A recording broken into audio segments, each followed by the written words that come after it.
अरे तोते, तुम हमेशा दूसरों की बात क्यों दोहराते रहते हो? तुम हमेशा दूसरों की बात क्यों दोहराते रहते हो? अरे, ये ठीक नहीं है। मैंने तुमसे एक असली सवाल पूछा था। असली सवाल, असली सवाल। उफ, ठीक है, जाने दो। क्या खा रहे हो?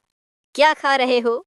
आह, अच्छा, मैं तुम्हें बेवकूफ बनाता हूँ। कुछ नया बोलो अगर तुम्हें केले पसंद हैं। मुझे केले बहुत पसंद हैं। पकड़ा गया। तुमने आखिर कुछ नया कहा। मजाक कर रहा था। मुझे केले बहुत पसंद हैं। यही तो तुम मुझसे कहलवाना चाहते थे। मैं कोशिश ही क्यों करता हूँ।